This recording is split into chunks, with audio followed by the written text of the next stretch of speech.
mentiras hasta llegar al trance que perturba la razón.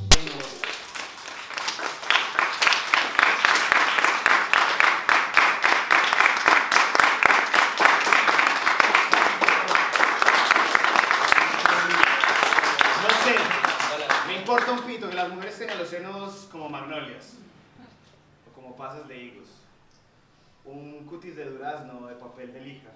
Le doy una importancia igual a cero al hecho de que amanezcan con un aliento afrodisíaco o con un aliento insecticida.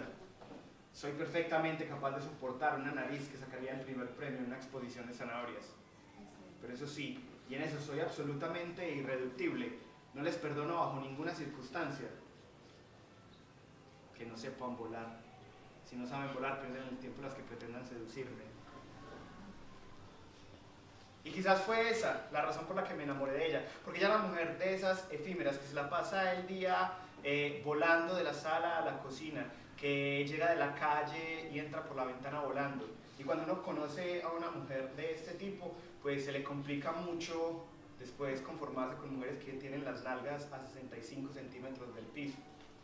Evidentemente esta historia que les voy a contar el día de hoy es una historia de amor, una historia, podría decirse, romántica. Pero entonces es importante que ubiquemos varias cosas para poder entender la historia. Lo primero es el protagonista. El protagonista es un pelado normal, sencillo, pues no es Brad Pitt, no, evidentemente no, un muchacho relajado, en el momento de la historia tendría unos 19, 20 años, sencillo, pues no. Esto es lo que hay, no hay más. O sea, el protagonista soy yo. No vamos a desprestar. Pero para que me vayan conociendo, yo les puedo decir que me gusta el café negro, oscuro, casi radioactivo y sin azúcar. Y me gusta tomarlo en pocillo grande. Pues eso de tintico chiquito, de ese que venden en el centro, me tengo que tomar por ahí 5 o 6 para poder quedar con el porcentaje de tinto adecuado.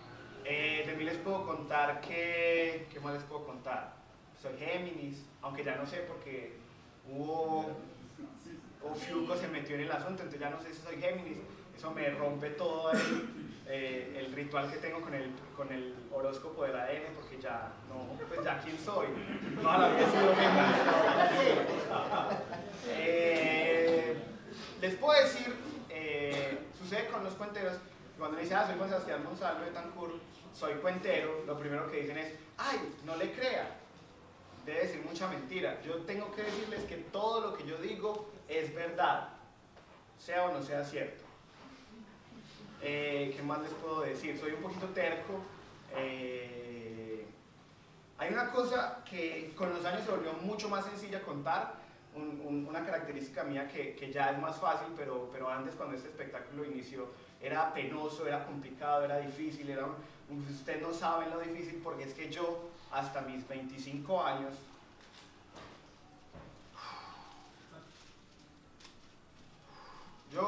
ya tengo 28, 29, ¿cierto?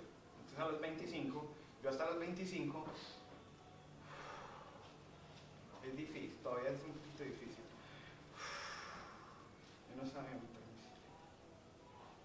bicicleta. Aparte no se rían, que es difícil decir. Si yo no sabía montar en bicicleta. Ey, no sé. O sea, ustedes no saben lo difícil que uno a los 25 años diga que no sabe montar en bicicleta. O sea, y además porque no falta el amigo que dice, no importa, yo le enseño. Por ahí 40 amigos que me dijeron lo mismo, nunca me enseñaron. Me tocó ir a hacer un curso de bicicleta con los manes. Sí, curso de bicicleta, no se rían. Curso de bicicleta con los manes de Ciclas, el colectivo que hace la ciclada. Era súper emocionante porque entonces nos dieron las bicicletas lo más de coquetas. Entonces el primer problema que tienen es que las bicicletas normales, esas terrenos son muy altas. Entonces uno se sube en eso y eso es un susto. Parece uno en la Torre Eiffel allá arriba, ¿no? Eran bajitas, entonces uno se podía montar. Y lo primero que hicimos era gatear. Entonces nos montábamos así, ¿cierto? Punticas en la bicicleta. Y empezábamos a subir. Eso fue en Carlos C. Ahí en la mitad, donde se hacen más de los sándwiches. Entonces uno llegaba acá, volteaba y había una bajadita. ¡Uy! Fue bastante divertido realmente. Pero sí es difícil uno decir a los 25 años que no sabe montar en bicicleta. En este momento es un poquito más fácil, aunque yo realmente no sé si sé montar. Pues dicen que eso nunca se olvida, pero yo no sé realmente si aprendí. ¿Qué más les puedo contar de mí? Ya les conté que me gusta el café, que todo lo que digo es cierto. Puedo decirles que me llamo Juan Sebastián Monsalve de Betancourt y siempre digo los dos apellidos porque mi mamá puso más huevos para eso de mi crianza, entonces yo digo el Betancourt. Con mi mamá alguna vez les contaré cacharros. Voy a contar uno, aprovechando que está acá. Una vez, mi mamá siempre, desde que yo era chiquito, cualquier curso, cualquier vaina, cualquier cosa que yo fuera a estudiar, ella me decía que no había problema, que hágale, que siempre me patrocinaba.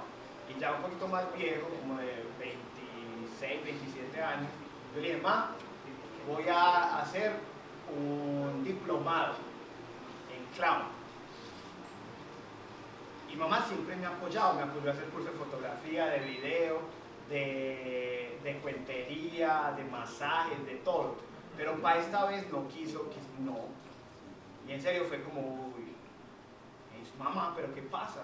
El trato era que vos me ibas a poder apoyar en todo lo que yo quisiera estudiar. Y ella, ranchada, igual yo ya estaba trabajando, entonces tenía como que pagar el diplomado, pero yo sí estaba medio ofendido, como así.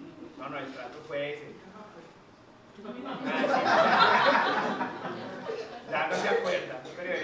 Entonces, un día que le dije, bueno, ma, entonces si va a apoyar para el diplomado o no, cualquier plata que me dé, el diplomado valía como 1 millón, cualquier 800.000 pesos, que yo pongo el resto, pues. Así de botado estaba yo. Yo iba diciendo, no, Sebastián, vean el asunto, no, Sebastián, yo no quiero, es que yo no quiero que usted estudie para ser payaso, porque hacer reír a la gente es muy difícil. Y yo no quiero que usted tenga que hacer reír a la gente, por ejemplo, cuando no quiera, por ejemplo, el día que yo me muera. Y por eso es que yo soy así tierno para decir las cosas. Me viene de familia el asunto. Ya me conocieron, ya saben quién es el protagonista de esta historia, ¿cierto? Entonces nos vamos a ubicar temporalmente, en la escala del tiempo. Para ubicarnos en la escala del tiempo tenemos que saber que esa historia se va por allá en los 2000. Entonces, pantalones anchos, eco. Bueno, yo, la gente, yo nunca. Pero imagínense las camisetas de San John, las camisetas de San John. Imagínense algo así como cuando sienta el boom de este perreo intenso. Ya, se ubican en los 2000. Cierto, ya estamos aquí en los 2000, en aquella época en donde creíamos que el reggaetón iba a durar solo un ratito y todavía está. Los 2000, ¿cierto? Yo acá había acabado de salir del colegio, estaba en la Universidad de Antioquia y ahí nos vamos a ubicar en geoespacialmente. El lugar es la Universidad de Antioquia, ¿cierto? ¿Sí se ubican? Les ayudo. Sí, compañeros. Universidad de Antioquia, antes de un paro largo, después de un largo paro, durante un paro largo. Bueno, era la Antioquia, paro siempre ha habido. Cuando todavía el ESMAD no se había metido a la universidad, o sea que todavía hacían los sancochos, uno básicamente podía desayunar, almorzar y comer en la universidad todos los días porque había alguna olla comunitaria. Cuando eso, el aeropuerto de la Universidad de Antioquia era una cosa de locos, o sea, usted podía conseguir, yo no sé, sapos del Amazonas, de todo lo que se quisiera. Ya, entonces ubicados en el tiempo, ubicados geoespacialmente y ya conocen el protagonista, ¿cierto? Ya podemos comenzar la historia. Yo era joven y estaba estudiando en ese momento lo que era la materia más difícil del curso de licenciatura en lenguas extranjeras. Que yo no sé, aquí qué carreras hay, ¿qué han estudiado? ¿Sí han estudiado? Licenciatura en lenguas extranjeras. Bueno, usted no cuenta porque está en el espectáculo. Pero, psicología. ¿Qué es lo más difícil en psicología? Psicoanálisis, listo. Pero eso no es tan difícil, pues eso es saber que usted quiere matar a su papá. Básicamente todo es que usted quiere matar a su papá. Y eso es básicamente el psicoanálisis, ¿no? Ingeniería, entonces algún cálculo, alguna vaina. No, ¿qué es lo más difícil? Termodinámica, materias difíciles, complicadas. Si usted está estudiando teatro o alguna cosa, es cuando usted le toca empelotar y meterse a la fuente. Porque si usted sobrevive a la metida en pelota a la fuente, usted ya es un dios del teatro. Eso a lo bien. En esa época yo estaba cursando lo que era el colador de la licenciatura en lenguas extranjeras, que es gramática, contrastiva, francesa, que es así como suena, muy gramática, muy contrastiva y muy francesa. Y yo siempre he sido de los estudiantes que les gusta trabajar solo. Yo me acuerdo que en el colegio la profesora decía, bueno, vamos a hacer equipos, y yo alzaba la mano. Me puedo hacer solo. Todos los compañeritos me miraban como un culo, a mí no me importaba. Yo realmente decidí que no tengo problema en ser mediocre, entonces me da mucha rabia cuando tengo que hacer un trabajo bien porque otro está dependiendo de la nota. No me gusta eso, entonces no me gusta que mi nota dependa de otro, y yo, no quiero esforzarme, no lo hago. Entonces siempre había estado en eso de trabajar solo, pero para gramática contrastiva francesa había un asunto, y es que hubo ¿cómo decirlo? Hubo algo que me motivó a estudiar en grupo, y es que una pelada, vamos a decirle que se llama Anita me dijo que si estudiábamos juntos, pues que si hacíamos un grupo para estudiar para gramática, para el parcial que teníamos un lunes, que si estudiábamos el domingo. A mí la idea no me llamaba mucho la atención, pero con Anita yo, digamos, lo que tenía una intención psicoafectivo-sexual. Entonces dije, pues, bueno, uno hace sacrificios, uno es joven y en teoría está dispuesto a todo, incluso está dispuesto a eso, a estudiar en grupo. Hay varios problemas. Era una estudiada en grupo. Anita nos dijo, no, nos vemos el domingo a eso de las 3 de la tarde, y ahí el primer problema. Cuando a uno le dicen a eso de las 3 de la tarde, uno puede llegar a las 3:50 y está temprano. Además, como yo tenía cierta intención psicoafectivo-sexual con Anita, pues tampoco podía llegar tan tarde, pero tampoco podía llegar muy temprano. Entonces yo estaba así haciendo el cálculo matemático para poder llegar a una hora que fuera ni muy ni tan, y pues llegué a eso de las 3:02. Uno no puede mostrar el Pero no fui la primera persona que había llegado al lugar. La primera persona era la mejor amiga de Anita, que, ¿cómo les digo? Ella era la típica estudiante ardilla, ¿cierto?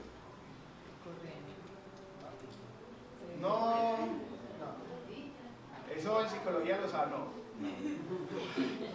Bueno, uno tiene que ir a cuentería medianamente preparado para los retos intelectuales que pone el cuentero, pero yo les voy a ayudar.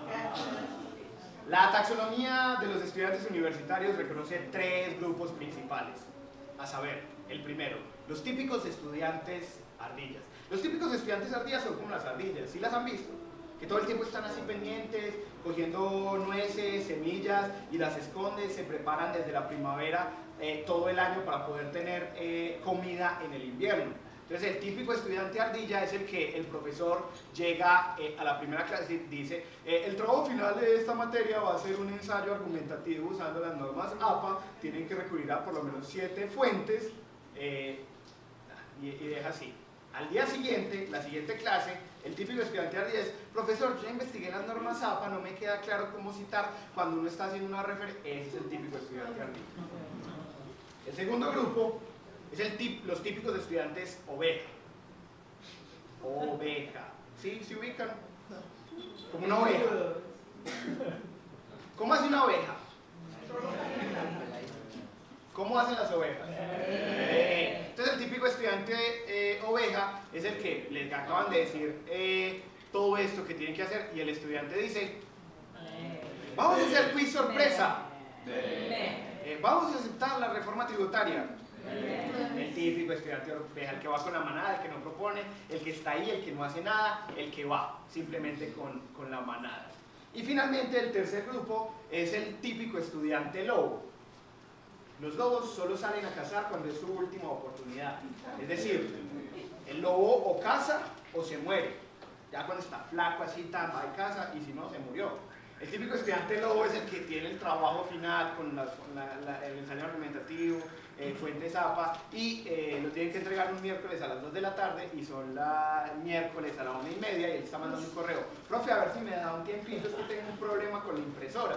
Ese es el típico estudiante lobo. Y ella, la mejor amiga de Anita, era la típica estudiante ardilla y yo era el típico estudiante lobo. Es decir, ella y yo, no es que nos cayéramos mal, pero sí había cierta rencilla, cierta cosa, cierta tirria. Es decir, nosotros nos mirábamos y parecía como en las escenas de los Caballeros del Zodiaco, salían rayitos. Yo sé que ella detestaba que yo ganara los cursos sin ir a clase, porque yo pues no iba a los exámenes, me entregaba los trabajos y normal. Y ella a mí realmente no me gustaba porque ella hacía preguntas tan evidentes. Ella era del tipo que hacía las preguntas como, lo ven a uno peludo, barbado, y después uno está afeitado y calvo, ¡ay, te mutilaste! Y así hacía ese tipo de preguntas en clase. O sea, a mí realmente me fastidiaba mucho, pero bueno, ya estaba ahí. Como les dije, la cita era a eso de las 3 de la tarde, yo llegué a las 3:02 y la gente empezó a llegar como a las 3:50, 4, 5, 6, como a las 6:30, 7, ya había llegado todo el grupo con los que íbamos a estudiar. Pero a eso de un domingo, a eso de las 6:30, 7, a uno como que le da ganas de comer algo, de un chocolatico pardeado, de un pastel de arequipe, de qué sé yo. ¿Cómo? Puede entrar, pero el chocolatico pardeado a mí con empanada no me cuadra, pero está bien. Digamos, uno le da antojo. Entonces hicimos vaca y fueron a comprar el asunto y nos dieron las 7 y las 8 y cuando llegaron, que no hay panaderías abiertas. Y entonces ¿qué compraron? No, nada. Y de repente uno de los que fue a hacer que hizo la vaca y fue a comprar, va saliendo con una de esas poquitas, de esas cosas que es difícil resistirse. Y va saliendo con una botella de vodka Absolut. Pues no, pues venga, tomemos un poquito como para amenizar. Otro dijo, venga, pongamos música para que esto se anime la estudiada. Y en esas nos dieron las 10 y las 11 y las 12 y la 1. Y ya por allá, como a las 2:30, no me acuerdo a qué hora, realmente no quiero acordarme, a uno le entra la responsabilidad. Uno es responsable, dice, no, tenemos que hacer, mañana hay un parcial, yo me voy a ir a dormir, yo soy muy responsable. Nada tuvo que ver el hecho de que me tocó decir 1, 2, 3 por Anita, que está detrás de la jeta de otro man. Eso no tuvo nada que ver, realmente. Además que era un man así como cabecicuadrado, como diccionario de gramática contrastiva francesa. Yo lo miré y yo, bueno, pues se fue. Yo me fui a dormir. El asunto es que, sí, todo lo que usted quiera, yo no se lo dije al principio, pero aparte de todo lo que soy, yo tengo que decir que soy precavido. Es decir, yo ya sabía que eso sí iba a ir hasta tarde, y que Anita nos dijo, se quedan en mi casa, no hay problema, hay varias piezas, se pueden quedar, no hay lío. Y yo desde que llegué, como había llegado temprano, pues lo que hice fue poner mi kit de supervivencia básico, cuando uno va a salir de la casa, en una de las piezas para dormir, en la pieza del servicio. Que todos saben cuál es el kit de supervivencia básico. Cepillo de dientes. Un cepillo, mamá, no, por Dios, calmada. Quisiste un condón, mamá, calmada. Bueno, se perdió la Biblia. Un cepillo de dientes. No, es kit de supervivencia básico. El condón ya es en avanzado. Básico es un cepillo de dientes. No, unos boxers. Con cepillo de dientes y boxer usted puede dormir una semana.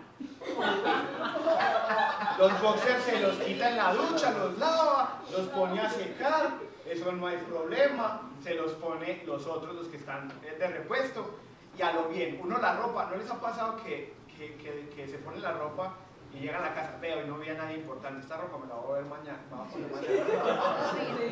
Pues uno dice, eso todavía. O sea, uno sale a hacer cualquier mal, uno va al centro, 2 minutos, vuelve, hasta nadie me vio con esto, yo me la voy a poner mañana. Entonces, yo tenía el kit de supervivencia básico, fui y me cepillé, además porque igual crema dental hay en las casas, entonces ya, y uno desodorante hasta termina utilizando de mujer, cualquier cosa, eso no hay problema, hasta con crema dental.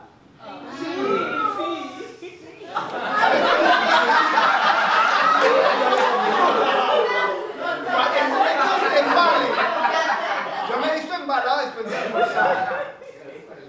Embalada después de almorzar. Sucia, las manos engrasadas. ¿Con qué se lava uno? Con crema dental. Y quedan las manos súper frescas. Entonces yo ya me había cepillado y volví a la pieza que yo precavidamente había separado en la tardecita, y justo cuando iba a entrar a la pieza va apareciendo ella, la típica estudiante ardilla, con una colchoneta, arrastrando una colchoneta. Venga, que si me puedo quedar ahí en esa pieza, es que yo me iba a quedar ahí con Anita en la pieza de ella, pero está ocupada. Y yo, aparte de precavido, soy un caballero, entonces le ayudé a poner la colchoneta, y como soy todo un caballero, estaba la colchoneta en el piso de la cama, y evidentemente le dejé la cama a ella. Pues, la colchoneta. Y yo me quedé arriba en la cama y empezamos a... Dije que era caballero, no pendejo. Pues, yo ya había separado, al otro día teníamos un parcial importante, no iba a llegar trasnochado, yo tenía que dormir un poquito. Y estaba en el asunto de que todavía se colaba la música de la sala y algunos sonidos que también se colaban de otras partes, y pues entonces uno que iba a dormir con esa bulla, y empezamos a hablar, la típica estudiante ardilla y yo, y empezamos a hablar de muchas cosas. Entonces empezamos a hablar de esas cosas como tan importantes como de lingüística, pero de los Caballeros del Zodiaco, de Dragon Ball, de la forclusión del nombre del padre, de tantas cosas importantes así como tan, y la conversación venía muy buena, y en ese momento nos descubrimos, ella y yo descubrimos que sí éramos diferentes, pero que por dentro teníamos muchas cosas que se parecían. Y pues empezamos a hablar hasta que ella llegó a un momento en que se quedó callada, histérica, puta, furibunda, porque en ese momento estábamos teniendo una discusión sobre los idiomas. Entonces decía, por ejemplo, no, es que vea, los idiomas son complejos. O sea, todos los idiomas tienen una personalidad. Uno no se imagina, por ejemplo, en alemán, alguien diciendo te amo, te quiero, pues eso suena raro. En alemán a uno le pueden estar explicando cómo fritar unas tajadas de plátano maduro, y eso suena metafísico, kantiano, una cosa por allá elevada. En francés a uno le pueden estar mentando la madre, y uno, ay, tan lindo. Uno no se imagina, por ejemplo, en portugués, en portugués brasilero, que el man le diga, no, es que mi mamá se murió, estoy muy triste, me van a echar de la casa. No, porque uno siente como... algo bien. Y estábamos en esa discusión, todo el asunto. Y le digo, vea, por ejemplo, en español, paisa, colombianos tenemos un problema. Y es que eso de hacer el amor suena muy rosado, muy Walt Disney, muy sirenita. Además que uno no se imagina cómo hace la sirenita. Pues, pero si uno no dice hacer el amor, pues entonces el problema es que ¿qué le queda? pega, culear, pichar, pegarle a eso. Dale como a rata. ¿Cómo? Golpear, pegarle como a rata y esas cosas. Y suena muy complejo, y suena muy feo, como que no pega. Y ella me decía, por ejemplo, que a ella le sonaba más eso de follar, como en España, porque le sonaba como más. Yo no sé a qué le sonaba. Y en ese momento, en medio de la oscuridad, en medio de la música que se escuchaba de la sala, en medio de los sonidos que se colaban de los otros cuartos, ella me dijo que en ese momento ella no le interesaría ni hacer el amor, ni culiar, ni pichar, ni pegarle como a rata en balde conmigo. Que ella prefería que esa noche folláramos. Como en España.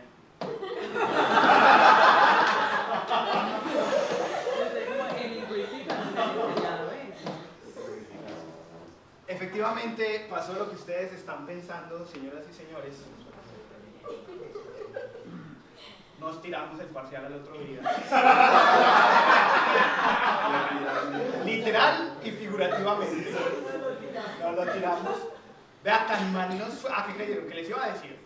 No, como les dije, yo soy un caballero y los caballeros no tienen memoria, entonces no les voy a contar. Además, porque yo soy un caballero que no tiene memoria y soy precavido, hombre precavido vale por dos, y el que es caballero repite, entonces hombre precavido, caballero precavido repite 2 veces. Y nos fue muy mal en ese examen, tan mal nos fue que la profesora dijo que nos iba a hacer un remedial, que lo iba a hacer la otra semana para que cuadráramos un poquito la nota y no nos tiráramos tanto ese parcial. Esta vez Anita volvió a convocar a un grupo de estudio, esta vez más reducido, éramos 4 personas. Anita, el cuadriculado caligramático contrastivo franceso, la típica estudiante ardilla y yo. Evidentemente ambos fuimos precavidos, este sí fue kit de supervivencia avanzado, la pieza, tanto, y lo importante es que de ahí en adelante, con la típica estudiante ardilla y yo se creó una complicidad muy buena, una relación muy bonita, tanto que ya da como pena decirle la típica estudiante ardilla, pero como les dije, no tengo memoria y por ende no les voy a decir el nombre real, entonces ahora ella va a pasar a tener un seudónimo. Es decir, que ella se llama Emilia. Entonces con Emilia pasaron muchas cosas y yo me puedo quedar toda la noche contando cosas de la relación con Emilia, pero voy a contar algunas que fueron particulares y que marcaron ella y yo. Lo primero fue que después de ese evento sucedió que bueno, Emilia vivía con la mamá, porque el papá se había muerto hacía un tiempo. Y por esos días, la mamá de Emilia le dijo que ella quería comenzar de nuevo, ya quería volver a empezar. Y volver a empezar significaba empezar sin hijos. O sea, básicamente la mamá de Emilia, a Emilia le devolvió los peluches. Le dijo que ya no más, que ella le iba a pasar una mensualidad como para que se arreglaran en el asunto, pero que no, que ella buscara dónde vivir. Y en ese momento, pues Emilia se fue a vivir con su mejor amiga, con Anita, en el apartamento de Anita, que tenía varias piezas libres. Y lo importante es que ese lugar, esa casa de Anita y Emilia, prácticamente llegó a ser como mi segundo hogar. Es decir, el primero era la universidad, en la Universidad de Antioquia, el otro era la casa de Emilia y Anita, y por allá mi casa. Es más, mi mamá ni siquiera me decía, ¿usted creyó que esto es un hotel? Porque uno de los hoteles por lo menos va a dormir aunque sea. Y todo se oficializó, pues yo ya me estaba quedando ahí muchas noches, ya tenía más del kit de supervivencia básico, tenía algunas cosas, pero todo lo que marcó el que esa ya sería como en la casa donde compartiríamos mucho, fue una vez que yo llegué a la universidad, había en la mesa, había una cajita, y yo llegué, estaba hablando con Emilia, muy normal, y yo veía la cajita, pero ella no decía nada, normal, seguíamos conversando hasta que a uno le pica el bichito de la curiosidad y yo, hey, ¿esa caja qué? Ah, es un regalo para vos. ¿Y por qué no me había dicho? Ah, pues usted no me había preguntado. Ella era así. Yo fui, abrí la caja y me encontré con un pocillo rojo, grande, bongado. Y yo, ¿y esto? Pues para que te tomes el café aquí. O sea, ya me habían oficializado con vajilla en la casa. Yo ya era, o sea, yo ya tenía vajilla, entonces evidentemente pues fui a hacer un café para celebrar el momento. Serví pues el café y empezamos a conversar, yo haciendo los rituales que generalmente suelo hacer con el café. Uno de ellos es ponerle la mano a que caliente lo que más pueda y después llevarme a la nariz la mano, ver cómo se va enfriando el café y otras cosas raras que hago con el café que puede que alguna vez les cuente. Y yo estaba ahí, estaban conversando muy chévere y ya se acabó el café y pues como estaba pues me dio pena dejar el café ahí como el pocillo ahí, entonces fui a lavarlo. Y esto en serio a ustedes les parecerá una bobada, pero no, porque es que lavar platos es lo peor que uno puede hacer un ser humano. O sea, no, lavar platos es el más humillante de las labores domésticas. Para mí es la más humillante, la más maluca. A mí no me gusta lavar platos, pero pues estaba en una casa ajena, pues como que ya era mía ajena, no, listo, voy a, por lo menos la primera vez, ya después vemos cómo hacemos. Fui, lavé el pocillo y lo iba a dejar a secar en el pollo, ¿cierto? ¿Algún lío, señor Darwin? No, desde que no tenga Mireya. Un pollo con Mireya, no.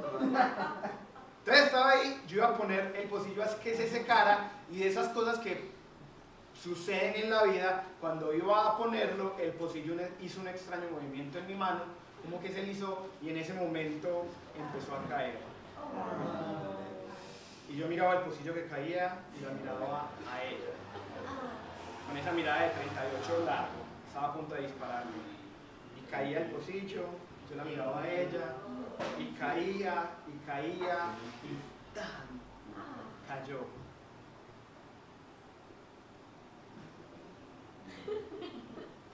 Yo miré para abajo y al pocillo no le había pasado nada. No le pasó nada. No le pasó nada, pues la felicidad estuvo, no fue completa porque en revisar el pocillo me di cuenta que tenía una mierdécima blanca, un despicadito. Se había despicado, claro, yo miré al suelo y había un pedacito blanco con rojo. Y la miraba a ella, ya estaba así con los dos revólveres, tipo Kill Bill, me iba a disparar. Y en esas, yo lo único que alcancé a decir fue como, pues mejor así. Sí, porque es que ya quedó despicado. Y eso lo recubre por un halo de invencibilidad. Ustedes lo han visto, que cuando una pieza de porcelana queda despicada, eso como que se vuelve indestructible. Es decir, usted tiene el plato se despica. Ese plato sobrevive a toda la vajilla. Más uno compra vajilla nueva y ese plato sigue ahí. Usted coge el plato y juega basquetbol y no se quiebra. Es decir, uno puede hacer aviones con vajilla despicada y eso no se va a destruir. Y yo le dije eso y ella desenfundó las pistolas, se sonrió y yo me había salvado de la situación. Ay, hombre, la creatividad, la improvisación, es cuando uno agradece. Otra de las cosas que sucedió con Emilia y que marcó muy positivo, nuevamente nuestra relación, sucedió un día que también llegaba yo de la universidad, llegué como a eso de las 4 de la tarde, yo había pasado toda la mañana en la universidad, llegué y llegué muy emocionado porque me había encontrado un libro muy interesante. En la primera hora, como a las 6, 8 de la mañana, me encontré con un parcero que me dio una novela en fotocopia. Pues, uno a veces no tiene plata para comprar los libros originales. Entonces era en fotocopia, él me la prestó y yo leyendo la obra, pues la novela, me quedé toda la tarde hasta la clase de 2. Estaba muy emocionado, de hecho la novela es muy cortica, entonces logré leerla para clase de 2 y cuando llegué a las 4:30 a casa de Emilia, pues entonces, no, mira, es que encontré una novela muy bonita, muy bacana, es una de esas novelas como que chéveres. Y ahí sucedió una de las cosas, es que yo tengo un problema, no se los comenté al principio, pero una de mis características es que yo soy de las personas que dice los finales de las historias. O sea, parce, Darth Vader es el padre de Luke Skywalker. Yo lo hubiera dicho. En Sexto Sentido. Parce, el man está, el niño ve gente muerta y el man está muerto. Mira la película. Yo soy es como, ¿han visto El secreto de sus ojos? Ay, muy buena. Yo hubiera dicho, parce, ya todos se la vieron, ¿cierto? ¡Yo no! Pero sí, que todo el mundo esté muerto. Parce, es una novela policíaca muy buena, argentina, tanto el asunto, tan, fun, y al final... Todo el mundo está muerto. No, al final ve gente muerta y el papá es... Bueno, no voy a decir para no dañarle... ¿Cuál daño? A mí no me había visto. Humanity.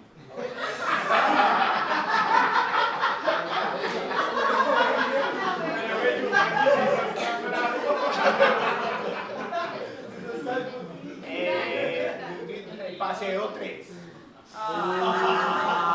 Bueno, no, vamos a volver. Entonces, esa es una de mis características cuando ella me preguntó, cuando Emilia me preguntó de qué trataba la novela, yo lo único que alcancé a pensar, a decir fue, pues no, es muy sencilla, la novela es muy cortica, es muy fácil, y es como que al final ella muere. Y él se queda solo, aunque en realidad se había quedado solo muchos años antes de la muerte de ella. Vamos a decir que ella se llama, o se llamaba Emilia, y que él se llamaba y se sigue llamando Julio y Emilia. Al final ella muere y él no muere. El resto es literatura. Yo le dije eso y en ese momento, otra vez, pero vos, ¿por qué eso es así? Siempre dañando los finales, porque, no me parece, Sebastián, a mí también me hubiera gustado. Y en ese momento yo tampoco alcancé a reaccionar tan rápido hasta que recordé, pues, sencillamente ir por la maleta, sacar la copia del libro. Yo le había sacado la copia de la fotocopia, una copy section. Abrí la hoja, porque es copia, no lo abrí así, sino así. Y busqué la primera parte. Y le leí a Emilia eso que les acabo de decir. Al final ella muere y él se queda solo. Porque la novela empieza así y termina diciendo ese primer párrafo, el resto es literatura. Yo no fui, es decir, no fui yo el que me tiré el final de la película. El autor de entrada lo hizo, a mí cálmese. Sí, porque es que, de hecho, esa novela es uno de los que más me gustan, en los inicios de novela que más me gustan. Yo creo que ese, Crónica de una muerte anunciada, que uno lo lee y uno es, este man se va a salvar, y uno sabe que no, pero si igual se muere, uno espera hasta el final y no. O por ejemplo el inicio del Perfume de Patrick Süskind, que a lo bien no le dan ganas de vomitar. Si uno está leyendo y uno es como, no, parce, espérese, yo respiro otra cosita. Y estaba pues con ella, y no solo me quedé en el resto de literatura, 2 puntos, sino que seguí leyendo la novela. Y a partir de ese momento lo que sucedió con Emilia y conmigo es que empezamos a compartir algo que va mucho más allá de jugar, de hacer el amor, de follar, como en España. Compartimos algo mucho más íntimo los dos, y es que a partir de ese momento ella y yo empezamos a leer en voz alta juntos. Y leíamos los documentos de la universidad, poesía, leíamos las caricaturas de Calvin y Hobbes, leíamos de todo lo que se nos atravesara, y a veces ella actuaba, a veces yo le ponía las voces, hacíamos algo muy bonito con eso, y también se volvió una particularidad que de ahí en adelante empezamos a compartir ese tipo de texto. Entonces yo encontraba un texto que me gustaría leer con ella y se lo mandaba, y aparte de eso empezamos a compartirnos fragmentos de películas. Mucha gente se envía canciones, dedica canciones, yo dedico partecitas de películas. Entonces, dependiendo de la situación, de lo que amerite, yo busco la partecita de la película, el fragmento.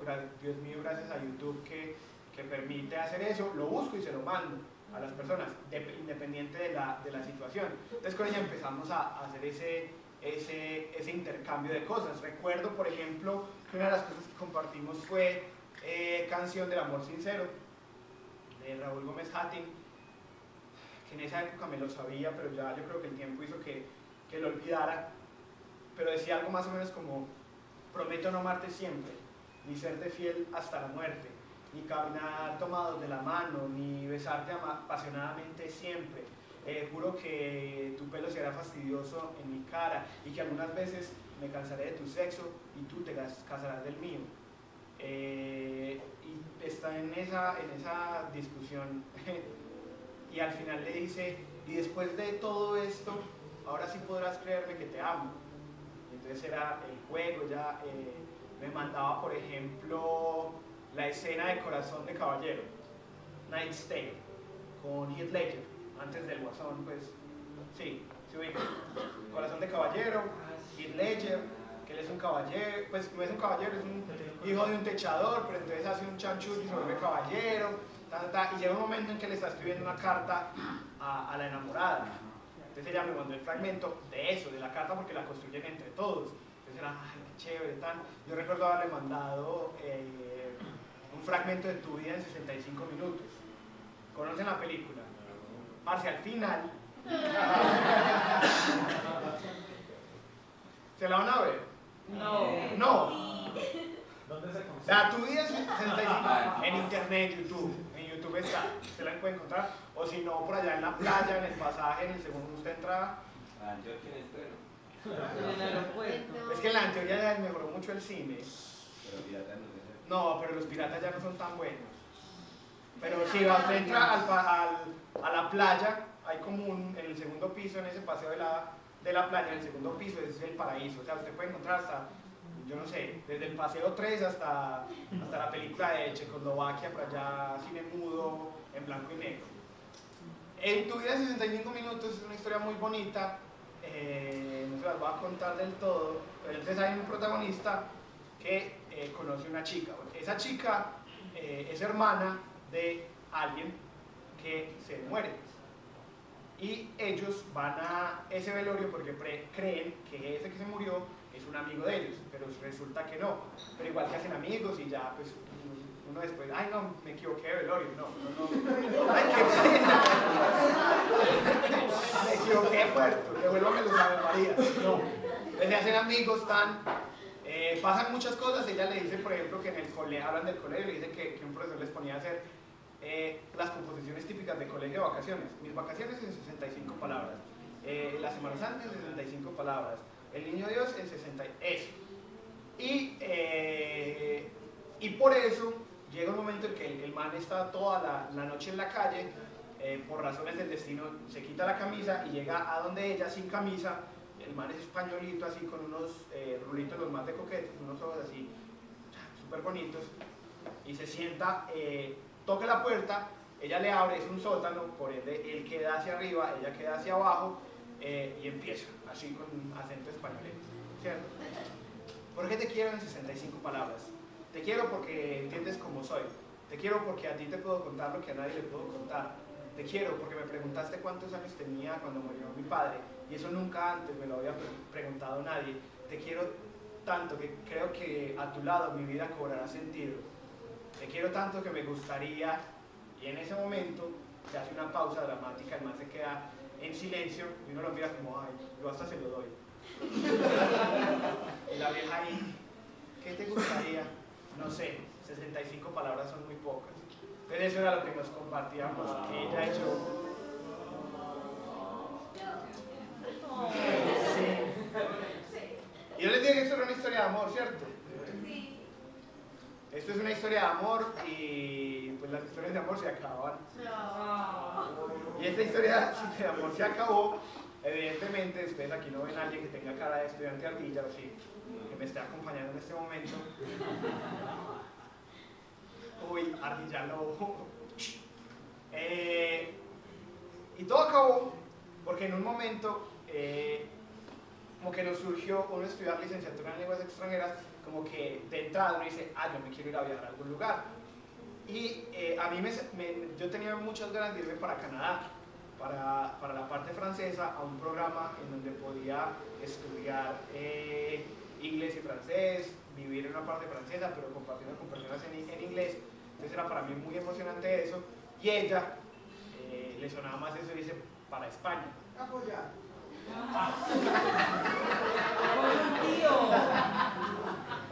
No sé. En todo caso, en ese momento, yo sé que Emilia y yo en ese momento pudimos haber dicho cualquier cosa. Si ella hubiera dicho cualquier cosa, yo me hubiera ido con ella, o si yo hubiera dicho algo, ella terminaba conmigo en Canadá. Pero entendí que para mí es mucho más fácil decir adiós que decir te quiero. Y a Emilia le dije adiós. Ella se fue para España, yo me fui para Canadá. Y al principio pues uno se escribe, se manda emails, se manda correos. En esa época no había Skype, había Messenger, que era muy chimba porque entonces a uno mandaba los zumbidos y eso era lo mejor. ¿De qué vas a ignorar, hombre? Genial. El Messenger, hombre, esas son las cosas que uno extraña. Los zumbidos del Messenger ya no hay. En estos días también hablaba de que los celulares tienen un problema muy grande, es que uno no puede colgar con rabia. Porque uno tiene un teléfono y cuelga con rabia y suena. Y eso lo libera uno y el que escucha del otro lado es como, uy, bueno, yo digo, si hay alguien aquí ingeniero de sistemas, cree la aplicación. Que uno la tenga ahí para un botón, colgar así, un backtone así súper chévere, eso sería el éxito. Y colgar con rabia, sí, esas cosas. Y en esa época pues no había Skype, no había tanto de eso. Entonces, en un momento, la distancia se hizo efectiva y ya Emilia y yo dejamos de conversar. Una de las cosas que yo recuerdo con Emilia es que en algún momento nosotros hablábamos de muchas cosas y hablábamos de la soledad.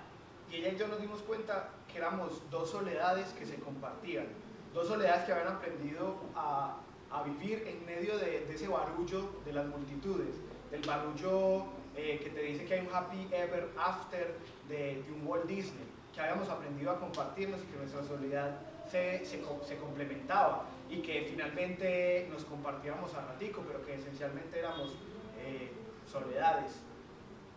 Y efectivamente la soledad se hizo evidente, pasó el tiempo y yo no volví a saber de ella. El viaje en Canadá se acabó, por ende estoy acá, si no estaría en Canadá contando otra cosa, lógico.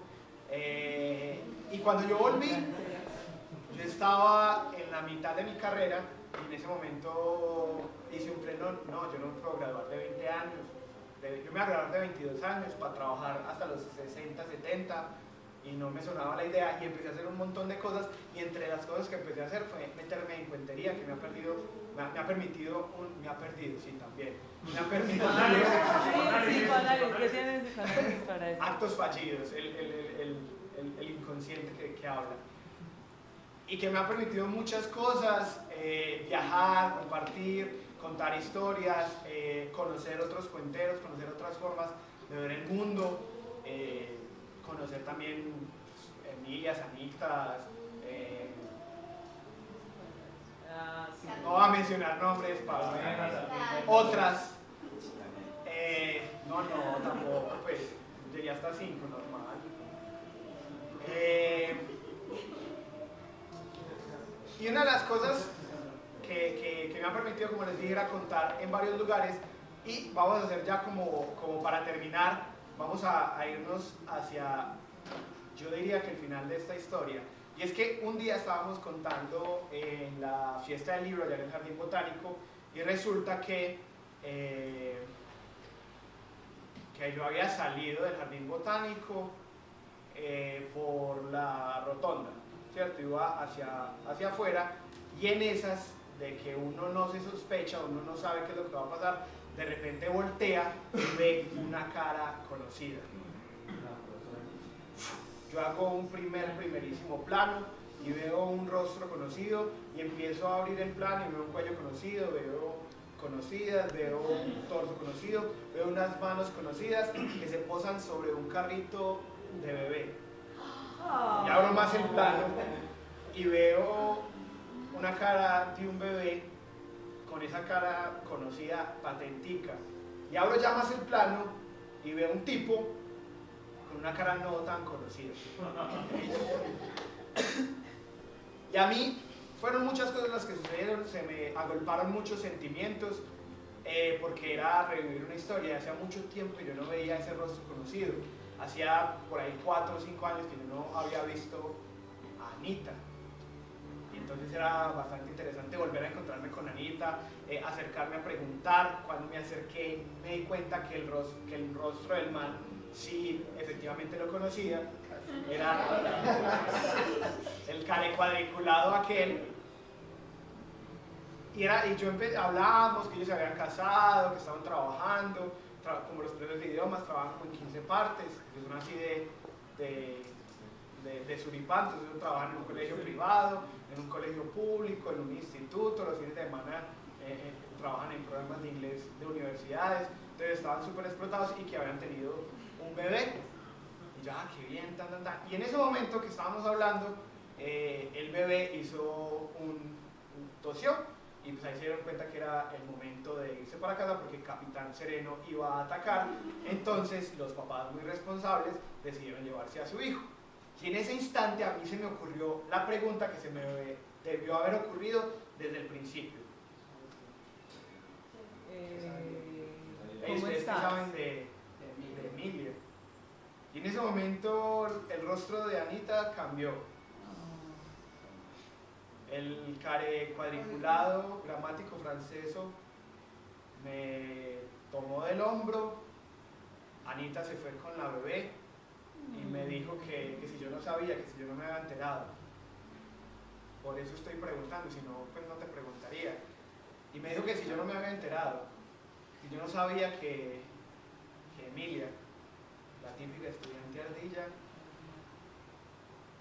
se había muerto. Que si yo no sabía que Emilia se había suicidado tirándose a un metro por allá en España. Yo evidentemente no sabía la noticia. Y en ese momento hubo un scratch en la historia.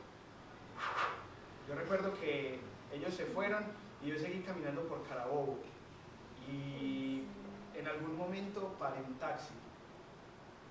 Cuando me monté y el taxista me preguntó hacia dónde iba, yo no sabía. Lo único que hice fue sacar del bolsillo, tenía como 45.000 pesos y se los di. Y le dije que condujera y que cuando se cumpliera los 45.000 pesos me dejara ahí, que no había problema. Yo recuerdo que el taxi pasó por varios lugares que yo recordaba que había visitado con ella, con Emilia. Y no sé cómo terminé en mi casa. Y no sé cómo o a qué horas me dormí. Recuerdo que a la mañana siguiente fui a la cocina y busqué mi pocillo, el rojo, el despicado, y preparé un café negro, oscuro, casi radioactivo y sin azúcar. Y me fui hacia la sala a mirar por la ventana, haciendo los rituales que suelo hacer con el café, poner la mano hasta que aguante.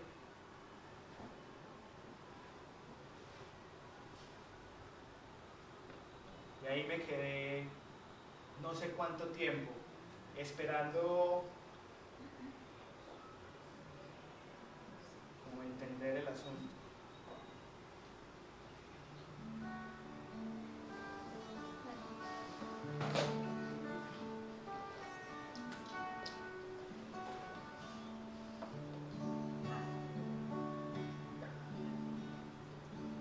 El amor es una pipa de opio diseñada para dos.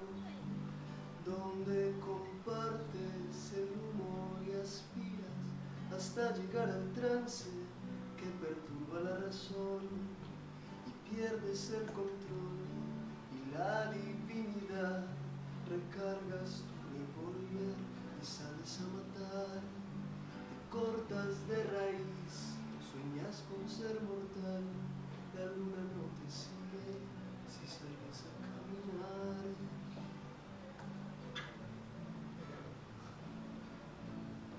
Desampárame esta noche, déjame en mi tempestad. Yo no quiero ser salvado de la soledad. Desampárame, te ruego, como un barco en alta mar, y apaga la luz del faro para no volver jamás.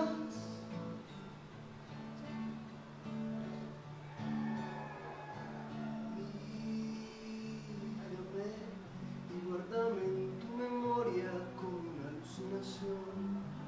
Eres oasis de tarde nublada que se oculta con la luna, que me hace entrar en razón. El beso es un licor que hay que dosificar. No hay nada más vulgar que la resaca emocional. Y yo ya entregué lo que había que dar. Qué sabio será saber cuándo se tiene que parar.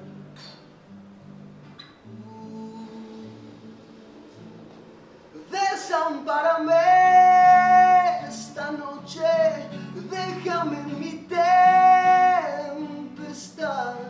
Yo no quiero ser salvado de la soledad. Desampárame, te ruego, como un barco en alta mar, y apaga la luz del faro para no volver jamás. Oh, oh,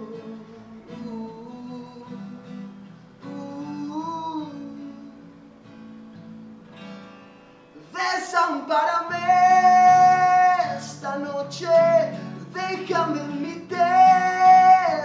tempestad. Yo no quiero ser salvado de la soledad. Oh, oh, desampárame, te ruego, como un barco en alta mar, y apaga la luz del faro para no volver jamás. Oh, oh.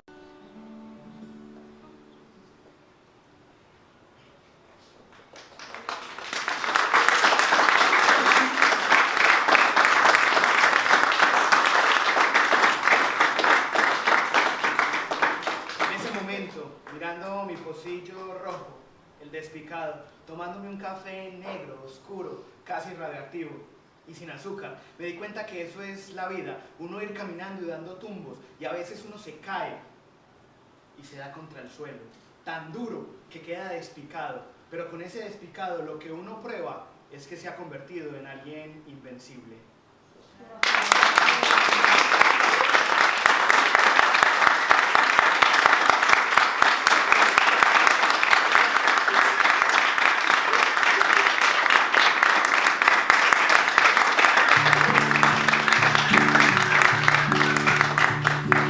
El amor es una pipa de opio diseñada para dos, donde compartes el humo y aspiras hasta llegar al trance que perturba la razón y pierdes el control y la divinidad.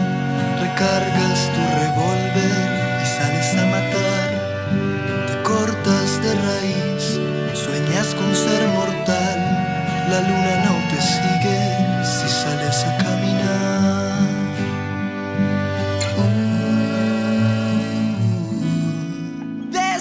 Desampárame esta noche, déjame en mi tempestad. Yo no quiero ser salvado de la soledad. Desampárame, te ruego, como un barco en alta mar, y apaga la luz del faro para no volver jamás.